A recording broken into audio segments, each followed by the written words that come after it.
చీకటి పడితే చాలు దోమలు ఇంట్లోకి దూరి దాడి చేయడానికి సిద్ధంగా ఉంటున్నాయి. పేద ధనిక అన్న భేదం లేకుండా దోమల బాధ నుంచి తప్పించుకునే వారే లేరు. హైదరాబాద్ నగరంలో దోమల నివారణ కోసం జెట్, ఆల్అవుట్ దోమల తెరలకు డిమాండ్ పెరిగింది.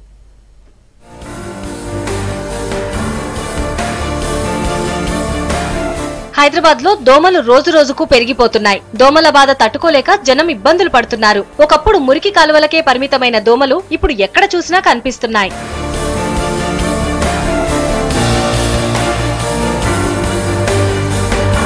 చీకటి పడగానే ఇంట్లోకి వచ్చే దోమల బారి నుంచి కాపాడుకోవడానికి జనం చేయని ప్రయత్నం అంటూ లేదు. దోమల బ్యాట్, ఆల్అవుట్, జెట్ కాయిల్స్, చివరకు బెడ్ చుట్టూ దోమతెర కట్టినా మస్కిటోస్ నుంచి తప్పించుకోలేకపోతున్నారు.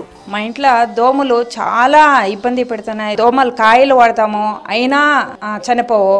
దోమలు తెర కడతాము, అందులో మళ్ళీ లోపలికి దోమలు ఉంటాయి. రాత్రి మిడ్-నైట్లో లేచి మా బాబుకి ఇబ్బంది అవుతుంది అనేసి ఏడుస్తుంటాడు, అమ్మా మమ్మీ దోమలు దోమలు దోమలు అని. లేచి బ్యాట్ తీసుకొని దోమలకి అప్పుడు చంపేసి పనుకోవాలి. దోమల నుంచి సరిగ్గా నిద్ర ఉండదు, ఏమున్నా అంత ఇబ్బంది పెడతాయి దోమలు. దోమలు పెరగటంతో వాటిని నివారించేందుకు వాడే వస్తువులకు డిమాండ్ పెరిగింది. దోమతెరలు అమ్మే చిన్న వ్యాపారులు సిటీలో పెరిగిపోయారు. నాణ్యతను బట్టి 100 నుంచి 800 రూపాయల వరకు దోమతెరల్ని అమ్ముతున్నారు. ఇక్కడ దోమలు బాగా పెరిగినాయి కాబట్టి ఇక్కడ అవి అమ్ముడుపోతున్నాయని అవి పెట్టుకొని మేము రోడ్డు మీద అమ్ముకొని బతుకుతున్నాం సార్. దోమలకు మచ్చరదాన్లు, నెట్టులు, చిన్న మచ్చరదాన్లు, పెద్ద మచ్చరదాన్లు అవన్నీ తెచ్చి పిల్లలకు సంబంధించినవి, పెద్దలకు సంబంధించినవి అన్నీ తెచ్చి ఇక్కడ పెట్టుకుంటున్నాం. 10-20 రూపాయల లాభం చూసుకొని దాంట్లో మేము అమ్ముకొని బతుకుతున్నాము.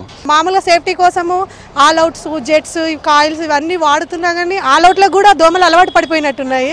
అది మెయిన్గా ఏమవుతుందంటే ఆల్అవుట్ బాటిల్ పెడితే అది మొత్తం లిక్విడ్ అయిపోతుంది, కానీ ఈ దోమలు మాత్రం అది పెట్టుకునే దానివల్ల మనకు ఈ సైనసైటిస్ ప్రాబ్లమ్స్, బ్రీతింగ్ ప్రాబ్లమ్స్ ఇవి వస్తున్నాయి, కానీ దోమలు మాత్రం పోవట్లేదు. బ్యాట్స్ పట్టుకొని తిరుగుతూ ఉంటే అవి వస్తూనే ఉంటాయి, ఇంకా చంపుకోవడం. నిత్యావసర ధరలతో పాటు దోమల్ని నివారించే ఆల్అవుట్, గుడ్ నైట్, దోమల బ్యాట్లు కొనుగోలు చేసే వారి సంఖ్య కూడా పెరిగింది. దోమలు కుట్టకుండా ఉండేందుకు లిక్విడ్స్, దోమల బ్యాట్ కొనాల్సి వస్తుందంటున్నారు జనం. ఇబ్బంది పెడుతున్నాయండి. ఈవినింగ్ 6 అయిందంటే ఇంకా బయటకు వచ్చే పని లేదు. పిల్లల్ని వాళ్ళకి టైం ఉండేదే కాసేపు ఆడుకోవడానికి, బయటకు రావడానికి ఉండదు. బయటకు వస్తే అసలు బ్యాట్స్ ఏ మూలకి వస్తాయండి. వీటిని ఇలా పెట్టామంటే సీమటపకాయలు ఉంటాయి చూసారా, అలా మోగుతున్నాయి ఆ సీమటపకాయలు. ఇంకా అసలు ఐ డోంట్ నో, అంటే వీటిని చంపడం మళ్ళీ చీపురుతో ఓడవాలి, వాటిని అన్నీ వస్తున్నాయి. అన్బిలీవబుల్. ఈవినింగ్ అయితే డోర్ ఓపెన్ చేయడానికి ఉండదు, అవి రెడీగా అక్కడ కాచుకొని ఉంటాయి లోపలికి వచ్చేద్దామని. అందుకే ఈ బ్యాట్ కొందామని వచ్చాను. కస్టమర్స్ దేనికి చాలా తీసుకోవడం వల్ల ఇవి కూడా గుడ్ నైట్లో అవి చాలా అమ్ముడుపోతున్నాయి. దీనికి ఇప్పుడు దోమలు ఎక్కువ కావడం వల్ల ఇది స్టాక్ చాలా ఎక్కువ సేల్ అవుతుంది. ఇది గుడ్ నైట్, ఇంట్లో యాక్టివ్ ప్లస్ అని అవి అని ఇవని చాలా వచ్చాయి. ఇప్పుడు చాలా అవి అమ్ముడుపోతున్నాయి.